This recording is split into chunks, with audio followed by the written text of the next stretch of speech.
Ju përshëndes të gjithëve, jemi së bashku në transmetim në Syri Televizion dhe Syri.net. Unë jam Armela Ferko. Kam derin dhe kënaqësinë që të kem në studio zotin Mehmeti, publicist dhe shkrimtar. Do të flasim për situatën në rajon, por veçanërisht mes shqiptarisë. Përshëndetje, mirë se vini, kënaqësi. Zotin Mehmeti, herën e fundit që kemi qenë së bashku në studio, kemi folur shumë gjatë për çështjen e korrigjimit të kufive. Tashmë kjo tezë le të themi se ka rënë. Flitet për një tjetër teori, që është ajo e mini Shengenit ballkanik. Si e shihni në fakt gjithë të që po ndodh? Shumë çka që ndodh për Shqipërinë tonë, më shumë ndodh shkaku i një spektakli mediatik, një spektakli përpara popullit, një spektakël që duhet ta fshehë fytyrën e vërtetë të pushtetarëve tanë. Pse e them këtë? Është e turpshme për ne shqiptarët të flasim për mini Schengen ballkanik, kur ne nuk e kemi realizuar mini Schengenin brenda shqiptar, kur ne kemi kufin që i ndajnë shqiptarët nga shqiptarët. Për shembull, kush e pengon Shqipërinë dhe Kosovën që ta nxjerrin atë traun në Morinë? Kush e pengon Shqipërinë e Maqedoninë që ja thanë të mos ketë kufi, po të mos se hetojmë kur hyme, kur dalim nga shtetet tona ku jemi taksapagues? Ajo që e pengon është mendësia politike, e cila mendësi është e njëjta ajo si e në verit. Çdo njeri ta ketë shtetin e vet. Edhe shqyr Zotit që ne jetojmë në kohën e globalizmit, sepse ne do të kishim aq Shqipëri sa që kemi parti, se nëse vëreni te ne çdo parti e don Shqipërinë e vet, çdo kryetar partie don të jetë baba i kombit, nuk mundet.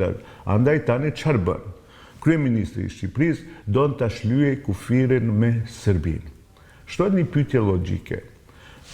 Me çka kufizohet Shqipëria me Serbinë? Përpos nëse kryeministri i Shqipërisë nuk mendon se Kosova e ndeshtë e Serbisë. S'ka tjetër.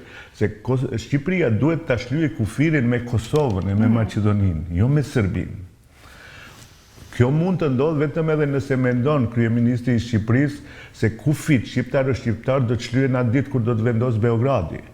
Që kufit shqiptar do të shlyhen atë ditë kur do të vendos Vučići me ekipin e vet. Nëse është ashtu, atëherë duhet na e kumtoj këtë. Duhet na tregoj neve shqiptarëve se ne s'do të mund kur të shlyejm kufit shqiptar pa dëshirën, pa pëlqimin, pa mbështetjen e Serbisë. Ishte kjo një tjetër vendosje kufish në këtë kuadër mbi këtë që po thoni? Kjo është më e tmerrshme se vendosja e kufis. Kjo është ti çesh sinjal shqiptarëve se ne s'jemi të aftë të shlyejm kufit tanë, shqiptar, dhe për këtë na duhet ndihma e Beogradit. Sepse Beogradi edhe nuk është kundër shlyerjeve të kufive shqiptar, po vetëm nëse shqiptarët pranojnë që të jenë në urdhrin e Serboslavisë, edhe nëse duan pranojnë ta kenë qendër të vetë, kryeqytet të vetin Beogradin. Këtë se ka kundërshtuar as Miloševići, këtë se ka kundërshtuar as Dobrica Ćosići. Pastaj ideja për këtë mini Schengenin sërbo që kryeministri sërb, që kryeministri i Shqipërisë e mbështet, kjo është ide e huazuar. Kjo ide ekziston derisa ekziston ideja për të bërë Serbia e madhe.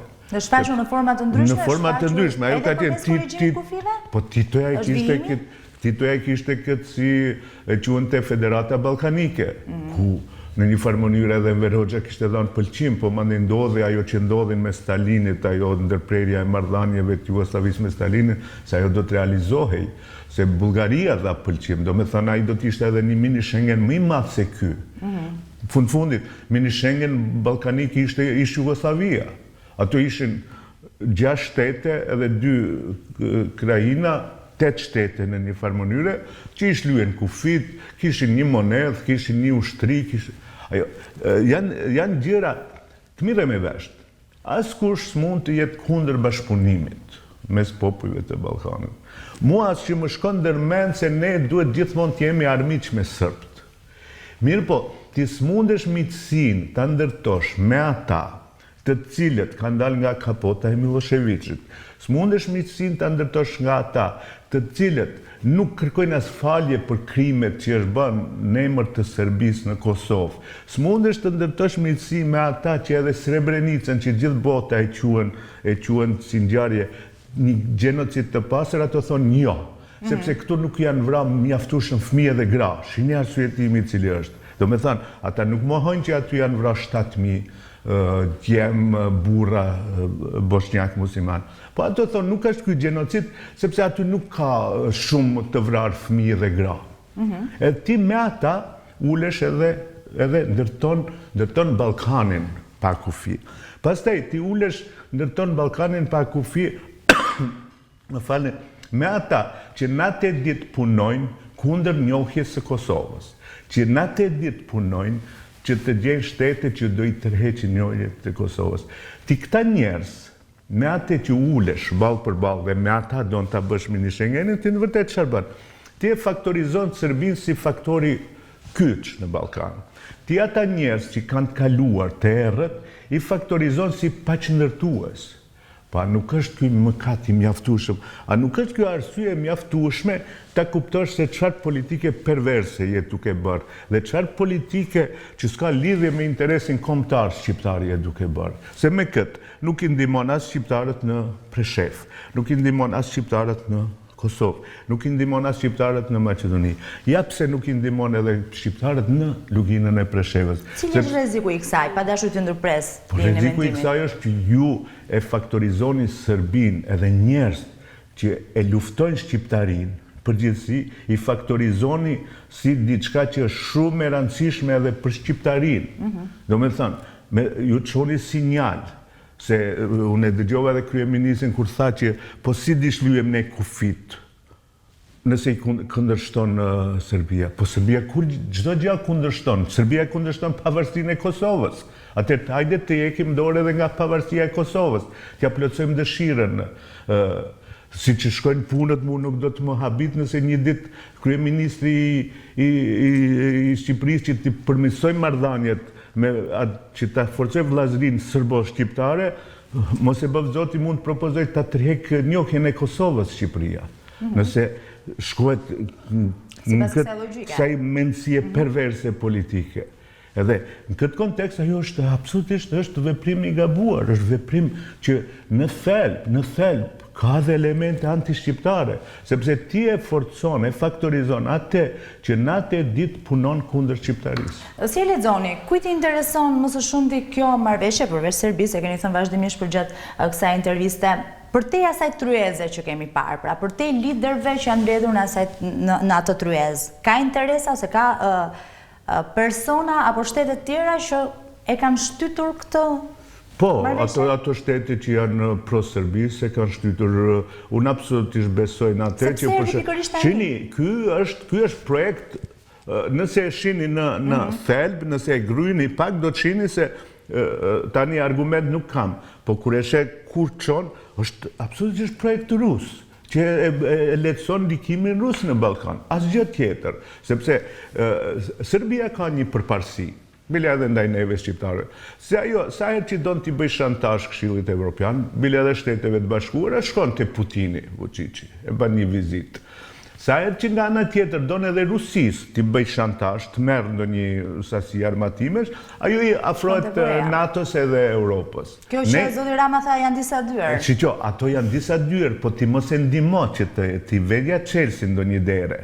Mos tjetër t'i venja Chelsea e prendimit edhe shpjegoja ti prendimi se me këta nuk luhet edhe atë shumë lehtë mund ta shpjegosh. Duke u treguar këtë rrëfimin, si mund me ata ne të ndërtojmë, ta zam Ballkan, pa kufi, atë Ballkan që e dua edhe unë.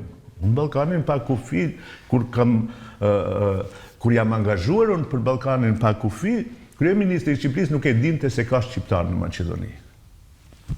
Miremi vesh, do me thënë. Ajo prej moti është ajo ide, po jo kështu me kryeqytet Beogradin, po me kryeqytet Tiranën për shqiptarin, me kryeqytet Beogradin për serbët, jo këtë. Në këtë kontekst, ky është projekt që këtu e lehtëson ardhjen e ndikimit rus, ndikimit kines, edhe e mbyll në një farë mënyrë derën e ndikimit prendimor. Nëse kjo është ky qenë ka qëllimi ynë, atë edhe ka vetëm atë që ju në Shqipëri keni kryeministër që di të bëj vetëm spektakël, edhe ai gjithë këtë unë jam i bindur që e din. njësoj, bile mendon. Mirë pa i gjërat i matë nëpërmjet asaj se sa debate televizive do të nxit kjo ide e ti, sa do të merren me atë, edhe sa do të harrohet ajo që ndodh këtu, sa do të harrohet për shembull se këtu çdo gjë është shndruar si në një kafene fshati, politikanët shahen mes vete, kryeministri del edhe thot ai është si Taliban, këto janë kadrin, këto janë kazan. Në vërtet, nga gjithaj kazan, 30 vitesh, ku shkri, ku gatuan gjithë qelpsirat e Shqipërisë, doli ky kryeministër. Në fund doli si prodhim i atij kazani, kjo duheshte të del. Me të vërtet kjo duheshte të del, se ajo zënk në për emisione debative, ajo sharje në parlament, duheshte ta sjellni si kryeministri që ka sot Shqipëria, i cili nuk përfill kurrë, cili guxa shaje të shan 2 herë më shumë, që harron se ati si kryeministër nuk i lejohet ajo që i lejohet Kimit. Nuk i lejohet. Sepse ai si kryeministër përfaqëson shqiptarinë, unë nuk përfaqësoj shqiptarinë, unë përfaqësoj një shkrimtar atje, një vogëlsi ki Mehmeti. Po, ai kazan, thash, që 30 vite ku vlonte, gatuante, gjithë qelbërstirat, edhe duheshte ta prodhoj një kryeministër të tillë. Edhe kjo është kulmi, edhe tashti vinë vështirësitë më të mëdha për Shqipërinë. Tani Shqipëria duhet të gjej, me të vërtet, duhet të krijoj një pjekuri krejt ndryshe nga kjo që ka qenë këtyne 30 viteve, që do sjell një gjenerat të re, një mendim të ri politik, si që ndodhi në Kosovë me vetëvendosjen. Edhe atje, disa vite, po atje më shpejt erdhi kjo. Këtu nuk vjen shumë shpejt, se duhet të jemi të sinqert. Këtu thuaj se gjitha partitë e mëdha u shndruan në kazane, ku u bën strehimore e gjitha tyne që donin të pasurohen shpejt, që donin të marrin tituj shpejt, që donin bile edhe të doktoronin, partit politike më të mëdha në Shqipëri u bën vende ku libreza asaj partie ti ofronte gjitha, mos pasja asaj libreze, ti shlyente të gjitha që i ke. Edhe në këto rrethana, me vërtet, Shqipëria nuk mund t'i ikte mundësisë që të ketë kryeministër që e ka. E qartë, duke mbetur edhe shumë pak tek Shengeni, a ka një marrëdhënie të më të agravuar se, le të themi rreth një vit më parë, kanë qenë në unison me njëri tjetrin të dy liderët, zoti Thaçi dhe zoti Rama. A është ky dorëzim, nëse mund ta quajmë kështu, e zotit Rama ndaj Kosovës, për sa i përket mini Shengeni, pikërisht si pasojë e këtij ashpërësimi të marrëdhënies? Unë nuk pretendoj se jam njeri që kam shumë informata, që i njoh gjanat, që se ne shqiptarët gjithë bëjmë të ne ndodhë njeri u boton 2 poezie, 3 tregime, edhe ma mendon se është ba specialisti çdo gjë. Unë aq më shumë, me vërtet më shneverit vetvetja nga këto temat politike. Po, unë e di një gjë që kur bëhet fjalë për politikanët, që interes të vetëm e kanë ta shpëtojnë vetveten, ata bëhen shok edhe me djallin. Edhe nuk zgjedhin. Ato kanë vetëm një piksynim. Me çdo kusht të mbetem unë në pushtet. Pse? Sepse ata në një farë mënyrë edhe i shputon pushteti. Se ata jashtë pushtetit nuk janë asgjë. Ç'janë? Asgjë. Pastaj, jashtë pushtetit ata, kur nuk janë ata pushtetarë, duhet të përballen me të vërtetat për vetveten. Ne harrojmë që kryeministri i Shqipërisë 20 vite është në qeverisë, ai kur gjë s'ka bën jetën e vet. Ai s'ka punuar kur gjë në jetën e vet. Ai ka qenë vetëm politikan, kryetar i bashkisë. Ai, domethënë, edhe gjithë ata janë pasuruar nga politika. Edhe shtrohet një pyetje e logjikshme. Si mundet njeriu që asgjë në jetë nuk ka punuar, nuk ka qenë ndonjë zanatçi, nuk ka qenë ndonjë biznesmen, janë pasuruar. E them e do ta them gjithmonë. Nga politika mund të pasurohet vetëm hajduti. Asnjëherë i ndershmi nuk pa. Nga politika mund të jetosh mirë. Unë nuk jam për atë që kryeministri i mëdheut tim të jetoj keq, apo me pantollat të shkoqura të shkojnë në punë. Mirë, po s'mund bëhet milioner. E këta gjithë të bëhet. Edhe andaj këta që bëjnë. Her pas here, kur u kanoset rreziku që të demaskohen, se janë edhe të paaftë të bëjnë politikë, se janë të paaftë të bëjnë shtetë, këto din të sundojnë, po këto din të sundojnë vetveten, i cili vetëm njeriu që din të sundojnë vetveten mund të bëj shtetë, sepse ai duke i sunduar vetveten, duke i sunduar pasionet e veta, duke sunduar grykësinë e vet, ai fillon të mendoj për tjetrin. Duke mos mundër ata ta sundojnë vetveten, çfarë bëjnë? Ata e sundojnë popullin, po nuk bëjnë shtet. Dhe shini, a keni dëgjuar ju nga politikanët shqiptarë në përgjithësi, që të thirren e thonë, shiqo, populli jonë e pëlqeu këtë që e bëra unë. Po gjithë thonë, këtë që e bëra unë e pëlqyen diplomatët e huaj, kam përkrahjen e diplomatëve të huaj. Shohet një pyetje logjike. A bëjnë këta shtet për të huajt apo për shqiptarët? Asnjëherë këtë s'do e ndëgjosh, apo jo kaq shumë, as nga politikanët Maqedonas, ne nuk e ndëgjojmë që këtë e pëlqyen. Andaj edhe këtë huajt, nëse e vëreni, në Shqipëri kanë nisë të sillen edhe si pronar të këtij shteti. Ta tregojnë gishtin e mesit, të çojnë lajmin që këtë, nëse nuk e ndron, i kemi punë të ketë. Nuk lejohet ajo. Ajo nuk lejohet. Ajo thuhet. Sy në sy, kur takohen. Po nuk bëhet kështu aq sa që është bëhet turpshe. Kjo nuk ndodh edhe në Maqedoni. Edhe në Maqedoni asnjëni nuk i ka thënë asnjë kryetari, asnjë kryeministri të Maqedonisë që ndroje emrin. Gjithë ja thonin këtë në takime kështu sy në sy. Po asnjëherë publikisht kjo nuk u tha. Pse? Respektoj ai popull. Po gjithë thonin kështu, që ju duhet të gjeni gjuhë të përbashkët me Greqinë dhe duhet popullin ta pyetni, edhe sido që të jetë u aktrua një referendum, edhe pse ishte i pa sukses. Domethënë, sepse tjetri të respekton aq sa e respekton ti vetveten. Kur e shohin të huajt se si sillet kryeministri i Shqipërisë ndaj shqiptarëve, se si sillet ai ndaj nesh, si sillet ndaj shkrimtarit, si sillet ndaj opozitës, normalisht shpritni ju prej diplomatëve të huaj. Ato do të tallen, ato nuk do të përfillin, nuk të konsiderojnë, sepse ju e përbuzni popullin tuaj. Edhe e them publikisht, Shqipëria kur në historinë e vet, ajo ka pas edhe burgshtetas të ndihmuar nga Beogradi, nga Athina, po kur nuk ka pas burgshtetas si kryeministri i sotshëm që aq e përbuz popullin e vet.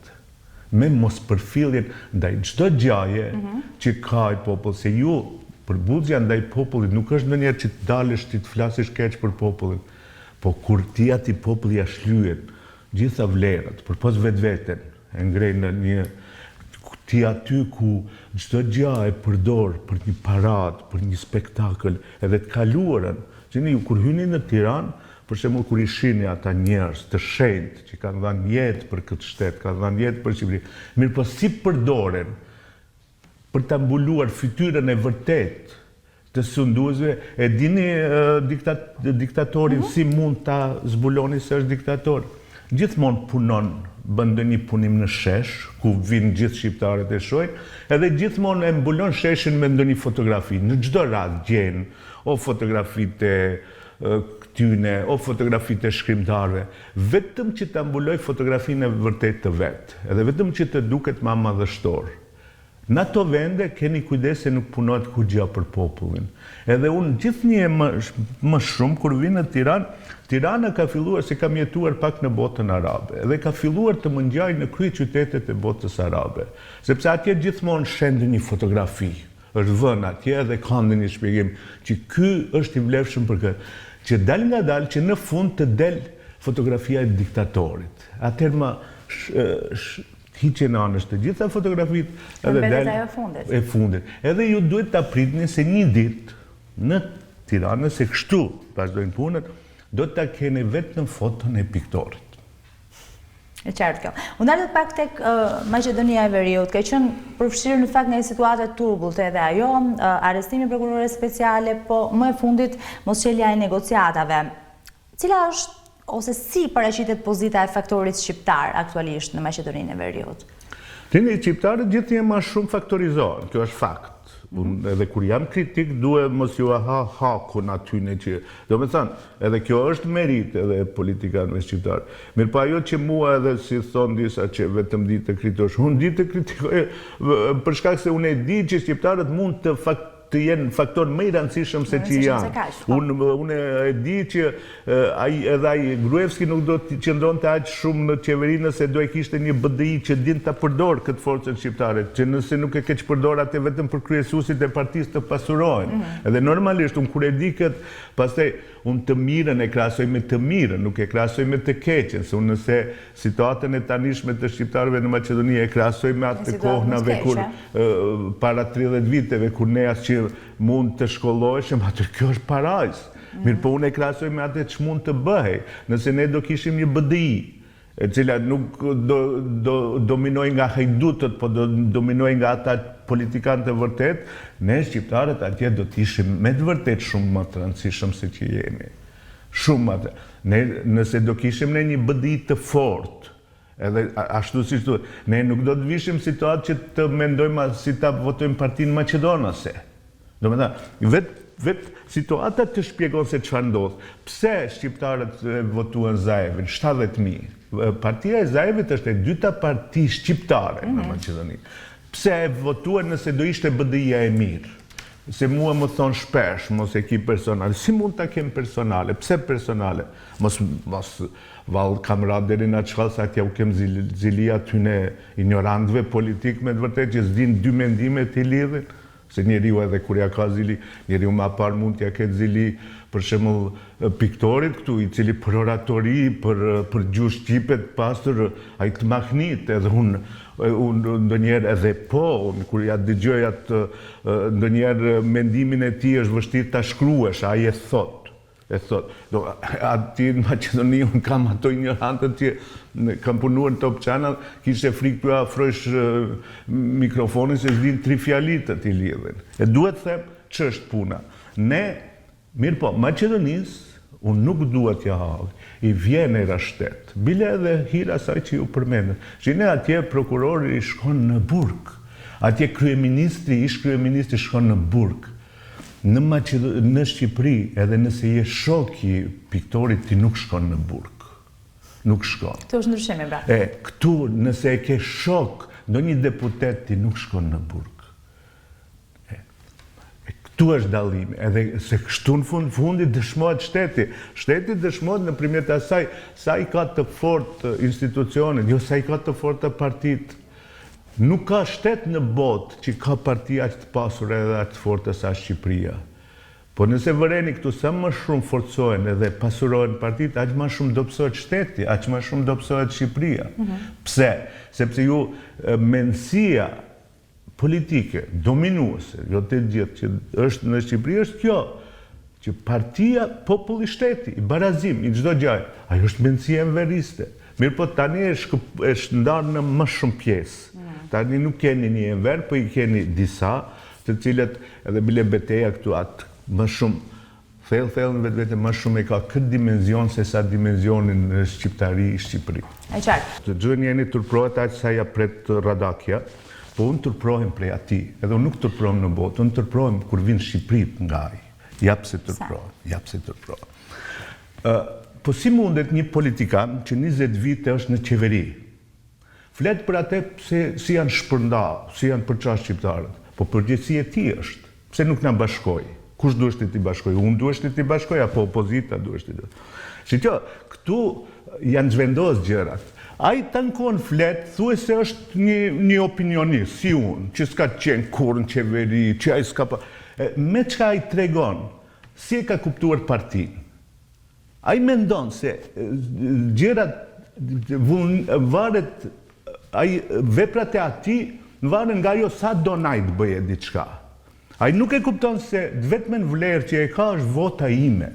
Ai nuk ka, ai nuk është as doktor shkencash, as bile s'di të lidh as trifjalisi që duhet.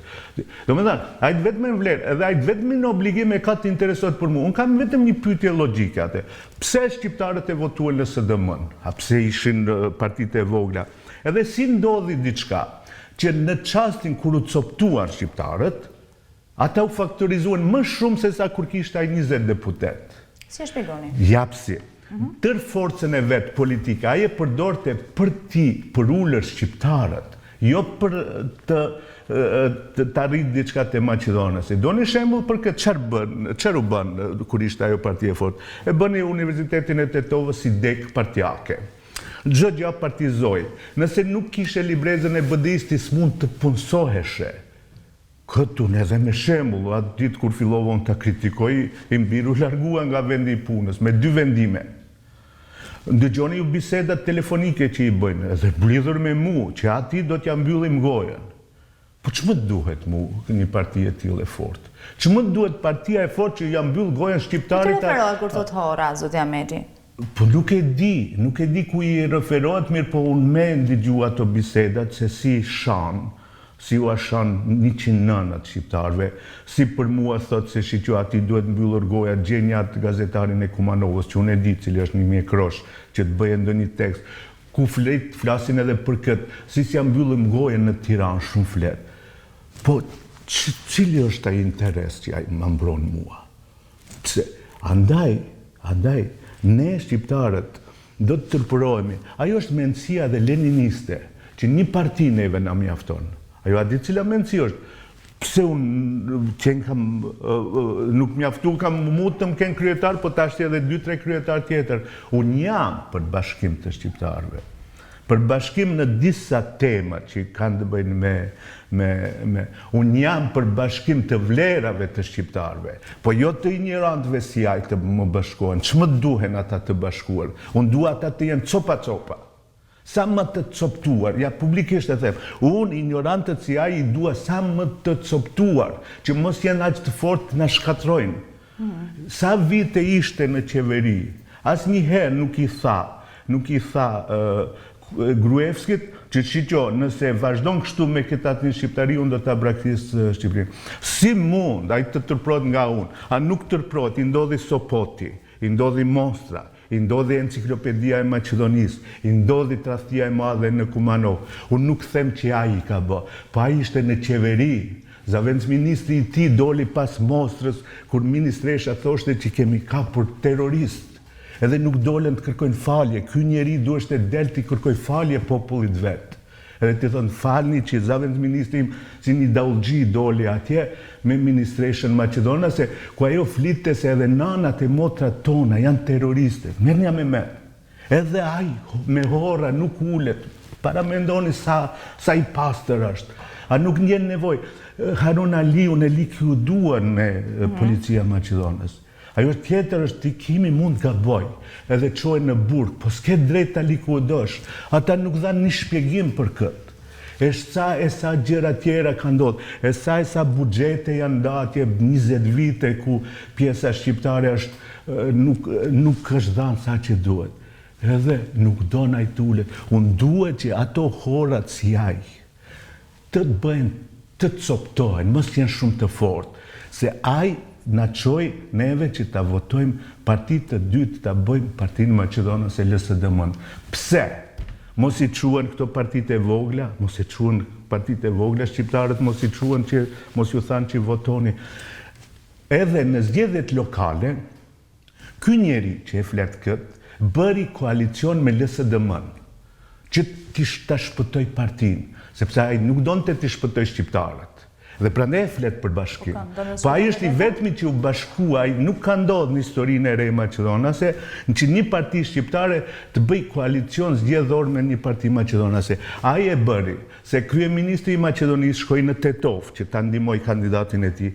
Kryeministri i tij shkoi në shumë vende që ta shpëtoi BD-n. Edhe është e vërtet që mos ishte LSDM-ja, ajo parti nuk do të ekzistonte më. Që e them publikisht, mos ishte Zaevi, BD-ja nuk do të ekzistonte. BD-ja s'do të kishte as 4 deputet, s'do të kishte as 5 kryetar komunash. Po pse ndodh kjo? Pse BD-ja u bë parti që më shumë u nevojitet maqedonasve se sa shqiptarëve. Se BD-ja u bë parti e cila është bë vlerë për interes kombëtar Maqedonas. Andaj, unë e them publikisht, BD-in kur s'mund të dëmtojnë shqiptarët. sepse BDI-a u nevojitet partive maqedonase. E qartë. Duke mbetur pak tek figura e Albin Kurtit, pritet ndërtimi i qeverisë së re në Kosovë, ju përmendët pak, ndërkohë ka pasur jo pak sulmet, pak të ditët e fundit nga liderët politik në Shqipëri ndaj zotit Kurti. Çfarë ndodh? I tremen vetëvendosjes apo është kjo le të themi një luftë lidhur me frikën se kush do të jetë lideri i ardhshëm i shqiptarëve? Kjo ka shumë çka. Mbi të gjitha, vetëvendosja sjell një mendësi tjetër politike. Deri tani, nëse e keni vënë re, partitë politike janë si kompani në interes të drejtuesve të tyre. E s'pariherë vetëvendosja sjell një premton që sjell një veprim ndryshe të partisë, që partia prodhon vlera, nuk është partia prone ndonjënit atje nalt, i cili çdo në bën me partinë. Po partia çfarë do në bën me ata që i ka në krye. Edhe mandej, s'pariherë vjen një parti që mendon për shtet, nuk mendon për pushtet. Nuk ulet edhe me një herë të bisedoj se kush çfarë do të merr, po ulet e para që bën thotë shiqo do të kemi më pak ministri. Do të shohim të mbledhim gjithë vlerat që i ka populli ynë që të funksionon. Fundit, vetëvendosja është e para parti që vetmja parti që nuk mund të akuzosh, se s'ka qenë në qeveri për diçka dhe të thuash që po ishet edhe ju edhe dolet hajdut si këta. Edhe vetë kjo flet shumë. Edhe në tërkohën, ajo parti ka flijuar për popullin, jo për vete.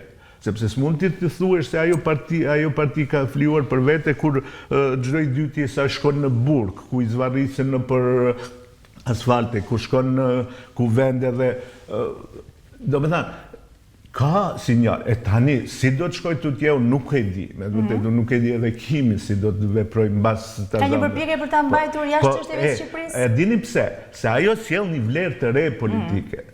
Sepse në fundit edhe Shqipërisë, derisa nuk i ndodh një vetëvendosje, nuk do të ketë me vërtet shpëtim. Nuk do të ketë. Edhe këta e dinë këtë, të gjithë. Edhe nëse vëreni, në Shqipëri thuhet se gjitha partitë janë të rezervuara ndaj vetëvendosjes. Nuk ke këtu parti që e përkrah vetëvendosjen. Sepse sa i përket asaj mendësisë politike, aty janë. Nuk dallojnë shumë. Se këtu edhe opozit çfarë nënkuptohet. Opozit nënkuptohet se bësh opozit atë ditë kur e braktis shtetin, kur të ndrojnë, kur e humb pushtetin. Nuk është e vërtetë. Opozit bësh atë ditë kur sjell projekt të ri, kur sjell projekt që është kundër, që është diçka që më çon mua të besoj se me ty do ta kem shtetin më të mirë. A këtu opozit bëhet, edhe prandaj këtu çdo parti që vjen në pozitë thuajse është e njëjtë. Edhe prandaj i ndodhi këtij populli që edhe mendon se leri se gjithë janë të njëjtë. Edhe i keq për të keq, do e mbam piktorin, ç'na duhet tash ti ndrojmë. Edhe shkaku i kësaj, tani nëse vëreni, gjithë duan të blokojnë, gjithë pajtohen në një gjallë, që vetëvendosja s'duhet të vinë në pushtet. Sepse unë shpresoj modelin që do e sjell vetëvendosja, do t'jetë krejt ndryshe, edhe do t'jetë ai modeli që i mungon mbar shqiptarisë. Që vendos ndoshta edhe një lider të ri, le të themi të shqiptarisë. Po edhe na duhet neve. Shini, neve na duhet, për shumë çka edhe na duhet një këto Shqipërit tona mjaft ma funksionuan të coptuar. Ai interesi atij zotriut që thonte se nuk duhet të bashkëpunoj me Hora, a di cili është? Që kur shqiptarët mos kenë ndonjë kokë të përbashkët. Sepse nëse do kishte Shqiptaria koka për shembull si të Albinit, çdo kund, ai s'do të mund të jetë as korrieri i partisë, i cili është tani kryetar. Se me të vërtetë ajo njeriu duhet të vlerësoj pak, duhet të vlerësoj se ju edhe politikanin, si në çdo profesion, duhet dallimin e parë ta bëni mes asaj sa është i mençur, sa di, a këtu te ne çfarë ndodh?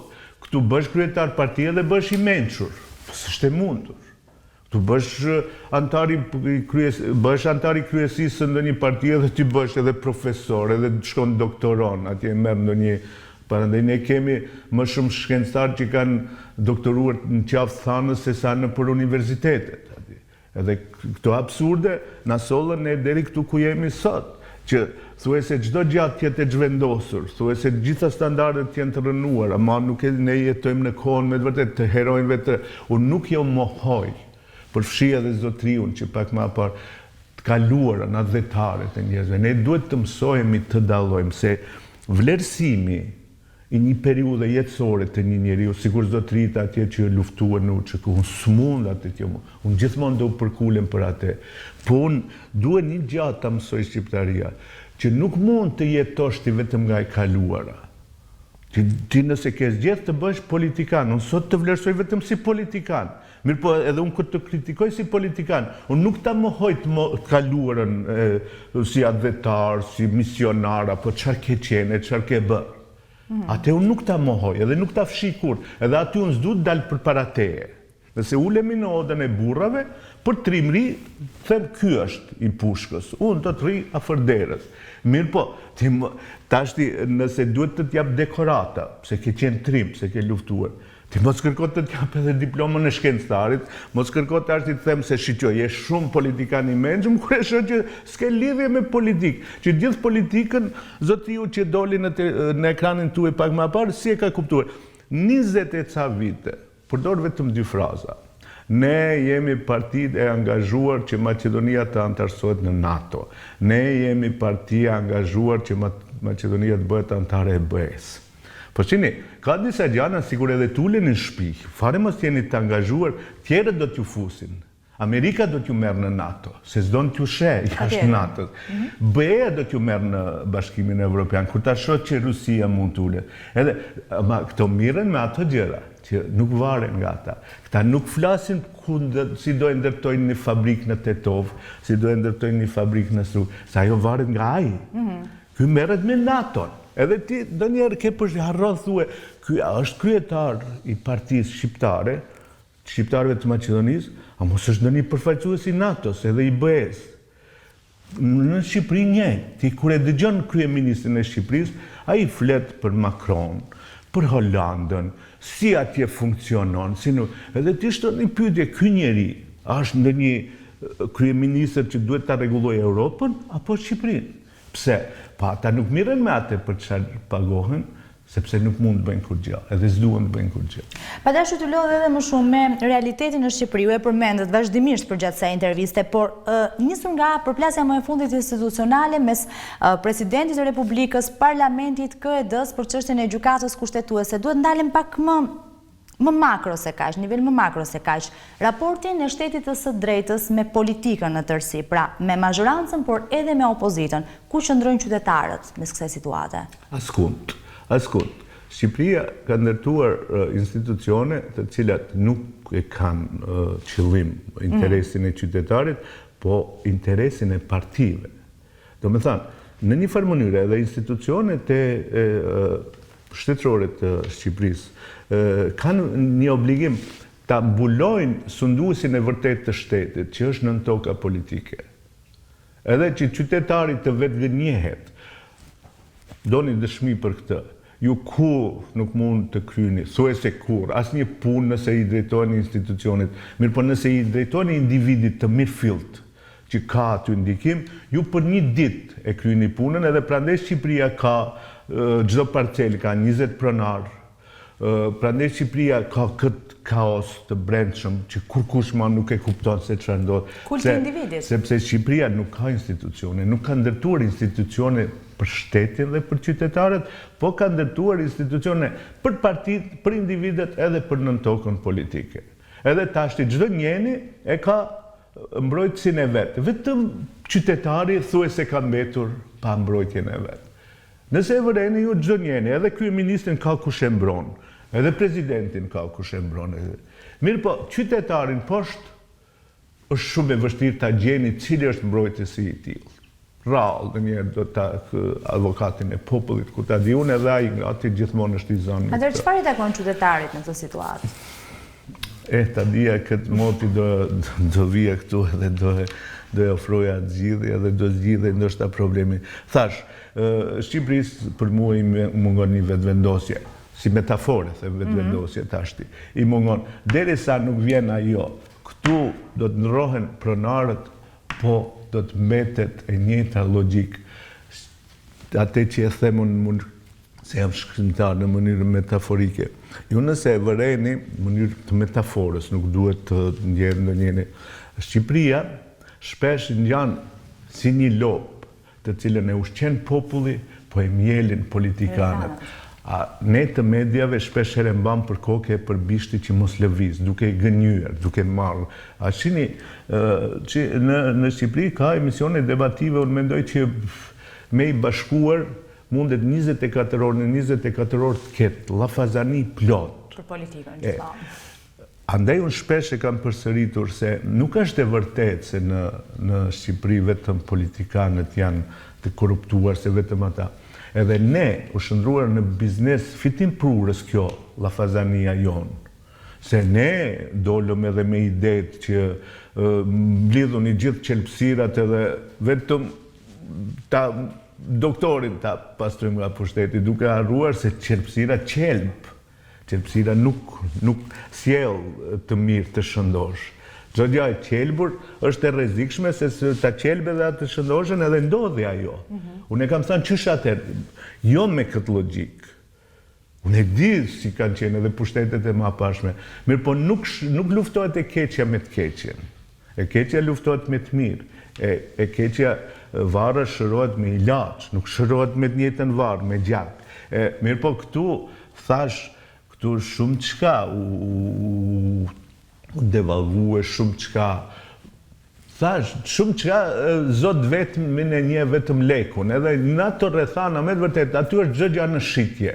Edhe erdhi puna deri aty, saqë te ne është në shitje edhe kombëtarja dhe interesi kombëtar, ne shpesh herë edhe nuk flasim atë që e mendojmë, ne flasim atë që i pëlqen popullit, që të na pëlqejë edhe ju të na thirrni nëpër studiot edhe të flasim. Sepse s'dim ne ndryshe edhe të fitojmë, ne i frikojmë punës. Ne kemi frikë se me na nxjerr jashtë saj. Aq më shumë, ndonjëherë kam bindjen se këtu një përqindje e madhe e debatuesve, nëse Shqipëria do të bëjë shtet normal, ato s'do të kishin prej çfarë të jetojnë, edhe s'do të kishin çfarë të punojnë, se s'din kur gjatë tjetër të punojnë, përpos se dalën nëpër televizion, të shajnë, të kritikojnë, edhe vetveten e fus aty, me të vërtetë. Pse? Sepse ne u shndruan në vlerë ku në botë mund të bëhesh ti intelektual, vlerë kombëtare, vetëm me atë që shkruan kolumna edhe që shkon në emisione debative. Ku? Po unë e kam thënë publikisht edhe do ta përsëris. Shqini, edhe një lopë ta nxjerrësh në televizion çdo natë, bëhet ndonjëri fillon ti besoj gënjeshës se ai rshon më shumë qumsht kur e ndëgjon himnin kombëtar. Nëse ti çdo natë janë nxjerrë, se njerëzit, ajo fiksohet te njerëzit. A dini edhe unë kur shoh çdo natë. Edhe ti intereson kush është si është. Edhe kështu që ne jetojmë në kohën e vlerave të rreshme, ne jetojmë në kohën e të vërtetave të rreshme, domethënë gënjeshtra ka filluar më ashlyer kufiri mes gënjeshtrës dhe të vërtetës. Edhe këtë popull thjesht e hutuam. Mirë po, në gjithë këtë ka diçka. Gënjeshtërja nuk jeton shumë gjatë. Mirë po mundon edhe kushton shumë, e kushton shumë një popull. Ne jetojmë edhe në kohë të heronjve të rreshëm. Ne jetojmë në kohë kur çdo njeri ngutet ta shuhesh biografinë e rreshme, pse?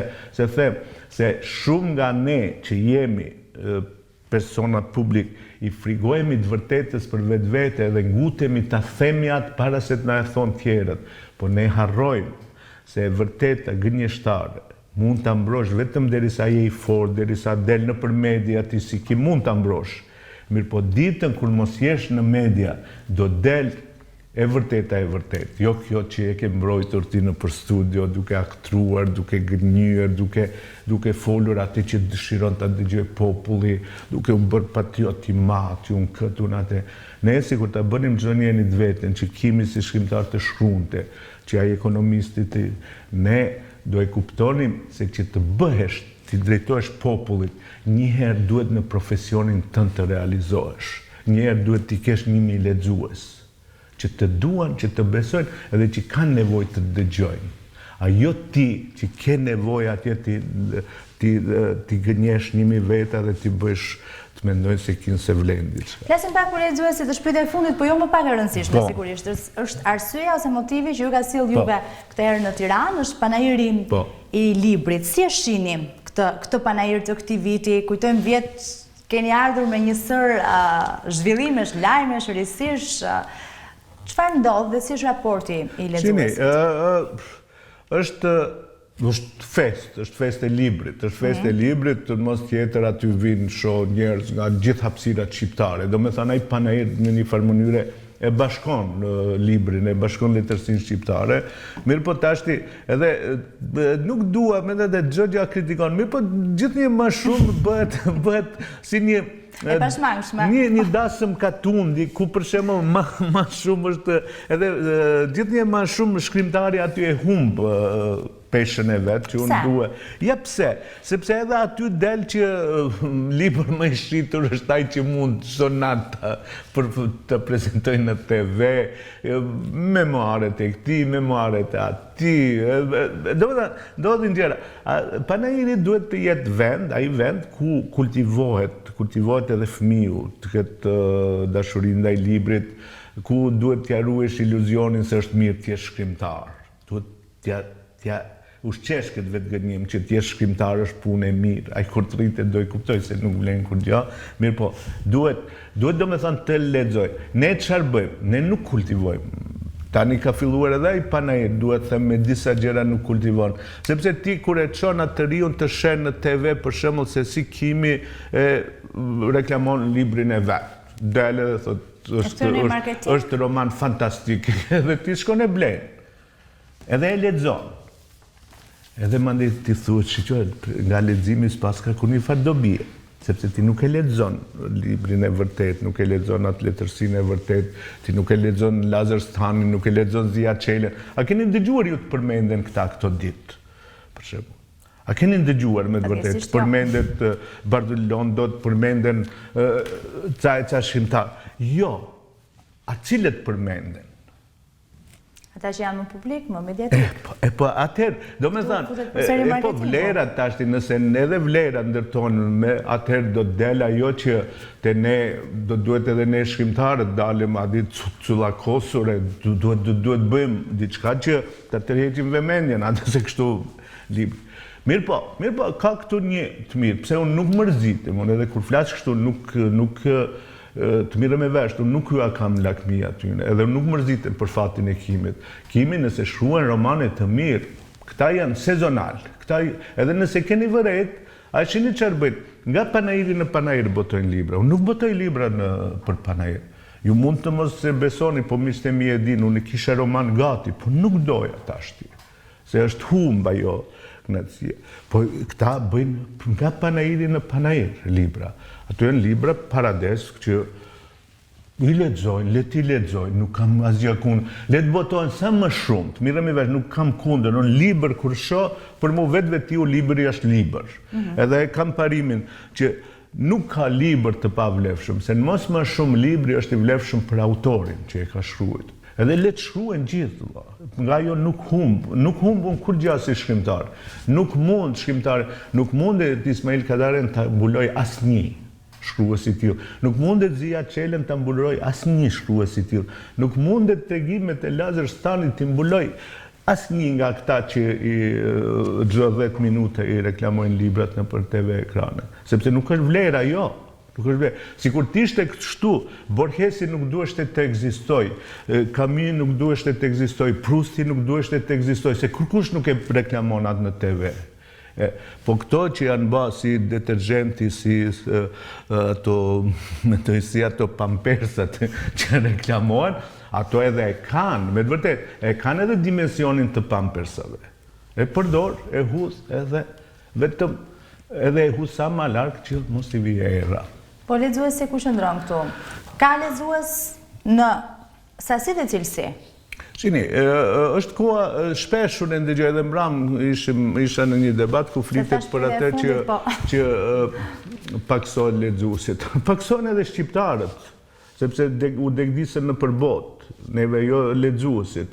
Dhe bile mua nuk më brengos, të jemi sinqert, që bie numri i lexuesve të romanëve të mi, sa që mua më brengos ajo që bie numri i familjeve që duhet të prodhojnë në lexues, edhe në botë mire me vesh shkon ai ka i shqiptarisma, ka fillu të shkoj. Kalojnë ato kohët kur shkojshin njerëzit që s'u gjenin punë, që ishin si unë të pashkolluar, pa profesion. Tani me të vërtet na i ka ajo që ato familje që duhet të kenë biblioteka të veta në shtëpi. Edhe kjo është një ndër arsyet pse bie e lexueshmëria. Se përndryshe unë e mbroj qëllimin se tash i kemi lexuesit më të mirë, sepse ne një kohë lexonim, se na detyronte Enveri që të lexojmë, apo atje nga ne ndodhte e kundërta, neve nuk donin të lexojmë, ata donin të mbetemi sa ma në alfabet në shqiptarët e Maqedonisë. Edhe tash çfarë ndodh? Në këto rrethana, ndoshta ne i kemi më pak lexues, po janë lexuesit më të mirë, sepse i mbirë që ka internetin, ka televizionin, ka 1000 sende, që aje merë librin, shkon në dhomë e lexon. Aje është lexues i mirë, jo unë s'kisha kurrë tjetër, kisha vetëm librin, as televizorin, as radio, as gjë. Edhe, du të them, është tashti ajo është çështje si vlerëson gjërat.